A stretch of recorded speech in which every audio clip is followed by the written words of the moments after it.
생활에 필요한 법을 쉽게 이해할 수 있도록 전해드리는 생활법령 탐구생활. 오늘 준비한 법령은 영유아 보육과 관련된 법령입니다. 지난해 우리나라 인구 증가율이 1970년 이래 두 번째로 가장 낮게 나타났다고 합니다. 그 정도로 이 저출산 현상이 심각하다는 뜻일 텐데요. 우리나라의 경우 이 저출산 문제를 극복하기 위해 여러 가지 제도를 시행하고 있다고 합니다. 자, 그럼 그 중에 하나인 영유아 보육제도와 관련된 법령 정보 상세하게 전해드리겠습니다.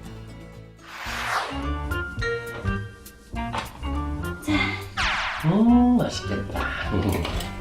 참, 여보, 우리 로운이 안 데리고 와?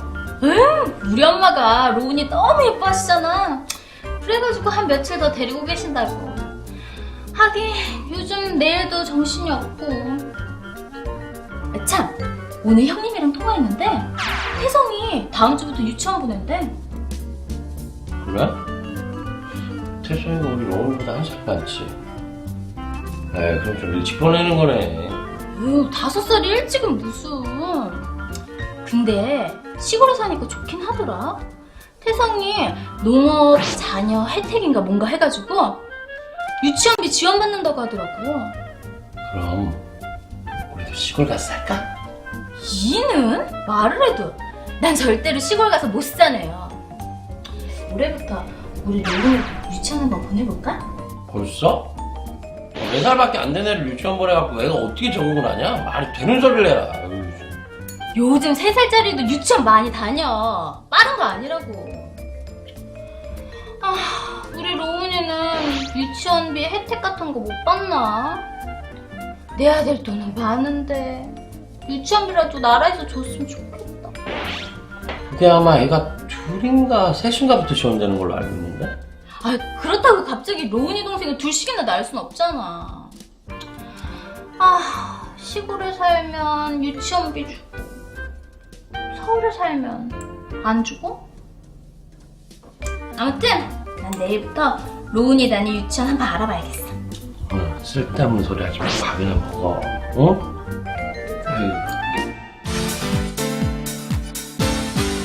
네, 요즘 서너 살만 되면 아이들 유치원이나 어린이집 보내시죠. 그런데 취약 이전에 받는 교육에 대해서는 나라에서 혜택을 제공받을 수 있다는 사실 다들 알고 계신지요? 이들 부부는 그러한 사실을 전혀 알지 못하고 있는 것 같은데요. 자, 지금부터 취약 이전의 자녀가 받을 수 있는 혜택에 대한 모든 것 전해드릴 테니 한순간도 놓치지 마시기 바랍니다. 영유아 보육에 대해서 말씀드리겠습니다. 영유아 보육이란 0에서 6세까지의 영유아를 안전하고 건강하게 보호 양육하고 영유아의 발달 특성에 적합한 교육을 제공하는 어린이집 및 가정양육 지원에 관한 사회복지 서비스를 말합니다. 적용 대상으로는 0에서 6세까지의 취약전 아동입니다. 다만 필요한 경우 어린이집 원장은 어린이집 이용 대상을 만 12세까지 연장하여 보육할 수 있습니다. 유아교육은 만 3세부터 초등학교 취약 전까지의 어린이를 대상으로 교육 서비스를 제공합니다. 유아교육법에서는 유치원에서의 반일제 유아교육을 중점적으로 규정하고 있는데요. 최근에는 유치원에서 종일반을 확대해 나가고 있습니다. 이때 유아란 만 3세부터 취약전 어린이를 말합니다. 만 3세부터 취약전까지의 아동을 유치원에서 교육시키는 부모는 거주지역 및 소득 수준에 따라 교육비를 지원받게 됩니다. 유치원 교육비에 따른 지원은 영유아 교육법에 따른 보육료와 중복하여 지원받을 수 없습니다. 만 5세와 무상교육비 지원을 먼저 살펴보면 지원 대상으로는 소득 하위 70% 수준 이하 가구의 자녀 중 초등학교 취약 전 만 5세 아동입니다. 취약 대상 아동 중 취약이 유예된 아동은 만 5세와 무상교육비를 재지원받을 수 있습니다. 다만 초등학교 조기 입학 예정 아동의 경우 만 5세와 무상교육비 지원이 불가능합니다. 만 3, 4세와 차등교육비 지원은 소득 하위 70% 수준 이하 가구의 자녀 중 만 3, 4세 아동을 대상으로 합니다. 두 자녀 이상 교육비 지원 대상은 소득 하위 70% 수준 이하 가구의 자녀 중 두 자녀 이상이 유치원을 동시에 이용할 경우 둘째 아 이상의 만 3, 4세 아동입니다. 첫째 아가 다른 유치원이나 어린이집을 이용할 경우에도 둘째 아 이상이 유치원을 이용할 경우에는 지원이 가능합니다. 만 3, 4세와 차등교육비, 만 5세와 무상교육비, 장애아 무상교육비를 둘째아 이상 아동이 이미 지원받고 있는 경우에는 지원이 불가능합니다. 교육비 신청 시 2자녀 이상의 입학 확인서, 주민등록 등본 등 관련 증빙 서류를 반드시 제출해야 합니다. 또한 입학 확인서는 반드시 해당 유치원장 및 어린이집 원장의 날인이 필요합니다. 종일반 지원 대상은 소득 하위 70% 수준 이하 가구의 자녀 중 유치원 종일반을 이용하는 원화입니다. 종일반비 신청 시 종일반 이용 관련 증빙 서류를 반드시 제출해야 합니다. 종일제라 함은 1일 8시간 이상의 교육과정을 말합니다. 유아 학비를 지원받으려는 때에는 관할 주민센터에서 소득 확인을 받고 소득 인정액 증명서 또는 복지 대상자 통보서를 입학하려는 유치원에 제출해야 합니다. 2자녀 이상 교육비인 경우에는 자녀가 다니고 있는 해당 유치원장, 어린이집 원장의 날인이 있는 입학 확인서 등 증빙 서류를 제출해야 합니다. 거주지를 변경하거나 소득이나 재산의 변경이 있는 경우에는 전입일로부터 즉시 관할 주민센터에서 소득 인정의 증명서를 다시 발급받아 해당 유치원에 제출해야 합니다. 아동의 주소지 행정관청과 유치원 소재지 행정관청이 다른 경우 유치원 소재지의 지역교육장이 해당 아동 학비를 지원합니다. 영유아 보육이란 0세부터 6세까지의 영유아를 안전하고 건강하게 보호 양육하고 영유아의 발달 특성에 적합한 교육을 제공하는 보육시설 및 가정 양육 지원에 관한 사회복지 서비스를 말합니다. 만 3세부터 취약 전까지의 아동을 유치원에서 교육시키는 부모는 거주지역 및 소득 수준에 따라 교육비를 지원받게 되는데요. 소득 하위 70% 수준 이하 가구의 자녀 중 초등학교 취약 전 만 5세 아동을 대상으로 지원합니다. 다만 초등학교 조기 입학 예정인 아동의 경우 만 5세야 무상교육비를 지원받을 수 없습니다. 만 3세에서 4세야 교육비 지원은 소득 하위 70% 수준 이하 가구의 자녀 중 만 3세에서 4세 아동을 대상으로 합니다. 또한 맞벌이 가구로서 부와 모 모두의 소득을 합산한 금액의 25%를 감액하여 소득 인정액을 산정할 때 해당 가구의 소득 인정액이 소득 하위 70%에 해당하는 소득 인정액 이하인 가구의 유아에게도 교육비가 지원됩니다. 다문화 가정 난민 인정 유아에게도 교육비가 지원되는데요. 다문화 가족지원법 제2조 제1호에 따른 다문화 가족 자녀 중 취약 전 만 3세에서 만 5세의 유치원 재원화 및 법무부 장관으로부터 난민의 지위를 인정받은 난민 인정 유아 중 국공 사립 유치원에 다니는 만 3세에서 만 5세까지의 유아가 그 대상이 됩니다. 이 경우 소득 수준에 상관없이 교육비가 지원됩니다. 종일반비는 소득 하위 70% 수준 이하 가구의 자녀 중 유치원 종일반을 이용하는 원화를 대상으로 지원합니다. 종일제라 함은 1일 8시간 이상의 교육과정을 말하며 종일반비를 신청하기 위해서는 종일반 이용 관련 증빙 서류를 반드시 제출해야 합니다. 유아학비를 지원받고자 할 때에는 관할 주민센터에서 소득 확인을 받고 소득 인정액 증명서 또는 복지 대상자 통보서를 입학하고자 하는 유치원에 제출해야 합니다. 만약 거주지를 변경하거나 소득이나 재산의 변경이 생겼을 경우에는 전입일로부터 즉시 관할 주민센터에서 소득 인정액 증명서를 다시 발급받아서 해당 유치원에 제출해야 합니다.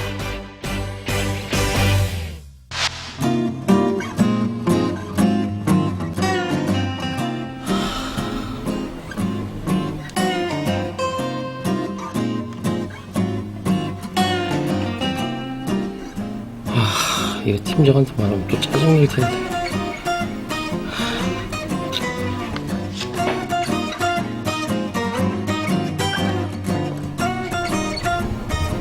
팀장님, 뭐?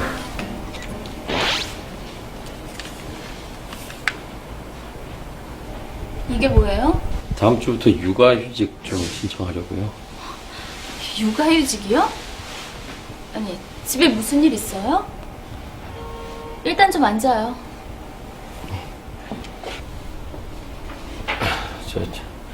집사람이 몸이 너무 안 좋아서 아기를 돌보기 힘든 상황이거든요. 아니, 그래도 그렇지. 여름 시즌 상품 준비로 지금이 가장 바쁠 때인 거 알잖아요. 이렇게 갑자기 육아휴직을 달라고 하면 어떡해요? 그것도 당장 다음 주부터. 적어도 한 달 전에는 말해줬어야 되는 거 아니에요? 죄송합니다. 갑자기 사정이 그렇게 됐어요.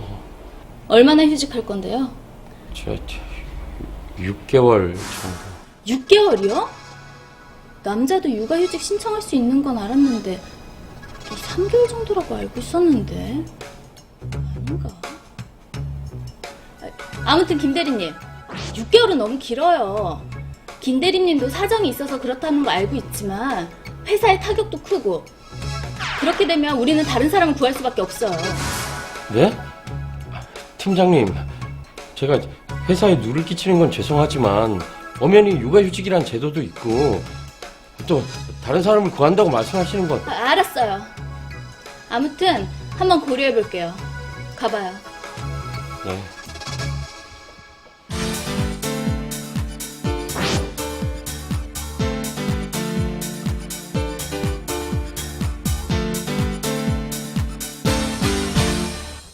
네, 개인적인 사정이 생겨서 육아휴직을 신청한 남자.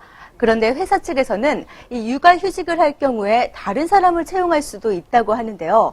육아휴직 언제 신청할 수 있으며 또 얼마 동안 신청할 수 있는지 다들 알고 계신가요? 혹시 아직까지 육아휴직은 여자만 신청해야 한다고 알고 계시지는 않으신지요? 변호사님, 육아휴직 도대체 어떤 제도인가요?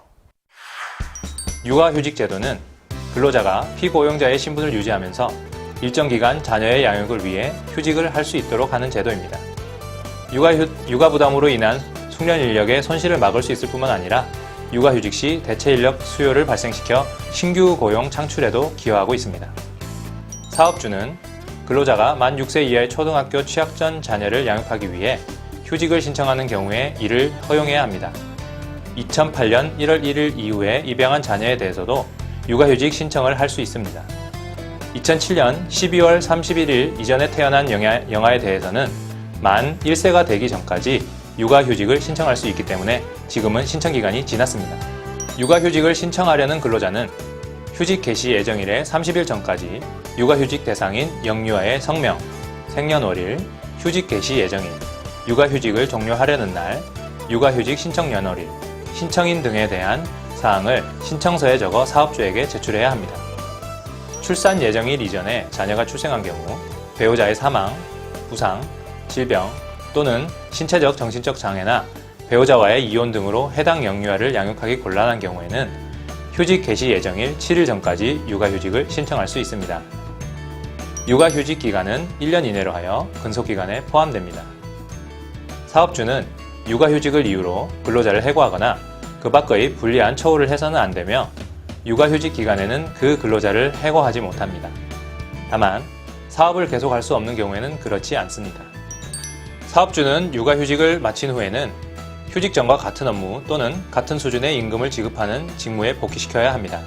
또한 육아휴직 기간은 근속기간에 포함됩니다. 노동부 장관은 피보험자가 사업자로부터 육아휴직을 이유로 금품을 지급받은 경우로서 육아휴직 기간 중 지급받은 금품의 월 평균 금액과 고용보험법 제70조에 따른 육아휴직 급여액의 월액을 합한 금액이 육아휴직 시작일을 기준으로 한 월 통상임금을 초과한 경우에는 그 초과하는 금액을 육아휴직 급여에서 빼고 지급합니다. 육아휴직 급여를 받는 자가 그 기간 중에 이직하거나 새로 취업한 경우에는 그 이직 또는 취업일로부터 육아휴직 급여를 지급하지 않습니다. 또한 거짓이나 그 밖의 부정한 방법으로 육아휴직 급여를 받았거나 받으려 한 자에게는 그 급여를 받은 날 또는 받으려 한 날부터 육아휴직 급여를 지급하지 않습니다. 다만 그 급여와 관련된 육아휴직 이후에 새로 육아휴직 급여 요건을 갖춘 경우 그 새로운 요건에 따른 육아휴직 급여는 그렇지 않습니다. 육아휴직 제도란 근로자가 피고용자의 신분을 유지하면서 일정 기간 자녀의 양육을 위해 휴직을 할 수 있도록 하는 제도입니다. 사업주는 근로자가 만 6세 이하의 초등학교 취학 전 자녀를 양육하기 위해 휴직을 신청하는 경우에는 이를 허용해야 합니다. 육아휴직의 기간은 1년 이내로 하며 근속기간에 포함됩니다. 네, 지금까지 취약전 아동에 대한 국가 지원 혜택과 육아 휴직에 대해 알아봤습니다. 이 밖에도 궁금하신 점 많으시죠? 자, 지금부터 영유아를 키우고 있는 부모들을 만나서 궁금한 점들 직접 들어봤습니다. 네, 저 같은 경우는 보육료를 다른 곳에 지원받고 있는데 유학비도 지원받을 수 있을까요? 네, 저는 지금 유학비 지원 대상자로 선정되어가지고 유학비를 지금 지원받고 있는데요. 지금 제가 만약에 회사를 옮기거나 수입에 변동이 생기면 그때도 유학비를 지원받을 수 있는지 궁금하네요. 맞벌이 부부인데요. 남편이 자식에 대해 기본공제를 받았는데 저도 자녀 양육비 공제를 또 지원받을 수 있나요? 보건복지부의 보육료나 농림수산식품부의 농어민 영유아 양육비 등 정부 지원을 받아 유치원 또는 어린이집을 이용하는 아동의 경우에는 유아 학비를 중복하여 지원받을 수 없습니다. 또한 직장 어린이집 미설치 사업장의 사업자로부터 보육수당을 받아 유치원을 이용하는 아동도 유아 학비를 지원받을 수 없습니다. 유아 학비의 지원 대상자로 결정된 후 거주지역, 세대 구성, 부양 의무자, 소득 변동이 있을 시에는 주소지 관할 읍, 면, 동 주민센터에서 그 변동 사항을 신고하여 소득 확인을 다시 받아야 하며 관할 주민센터에서 재발급한 소득 인정액 증명서를 해당 유치원에 제출해야 합니다. 이 경우 소득이 변동하여 지원 기준을 초과할 때에는 변경 결정일을 기준으로 지원이 중단될 수 있습니다. 자녀 양육비인 경우에는 맞벌이 부부의 자녀에 대하여 남편이 기본 공제를 받았더라도 자녀 양육비는 아내가 공제받을 수 있습니다. 다만 맞벌이 부부가 동일 자녀에 대해 자녀 양육비를 중복해 공제받을 수는 없습니다. 영유아 보육에 대해 보다 자세한 사항을 알고 싶으시다면 법제처 홈페이지에 찾기 쉬운 생활법령 정보를 참조하시기 바랍니다. 네, 오늘 전해드린 영유아 보육법령 유용한 정보 되셨나요? 맞벌이하는 가정의 경우 영유아 1인당 보육비로 평균 65만 원을 쓴다고 합니다. 결코 적지 않은 돈인데요. 물가는 높아지고 우리 아이들에게 가르치고 싶은 것은 많고 아이를 어떻게 키워야 할지 우리나라 모든 부모가 겪고 있는 고민일 텐데요. 국가에서 지원하는 혜택이 조금이나마 도움이 됐으면 하는 바람입니다. 생활법령 탐구생활 오늘 준비한 내용 여기까지입니다. 다음 시간에는 더욱더 알찬 정보와 함께 다시 찾아오겠습니다.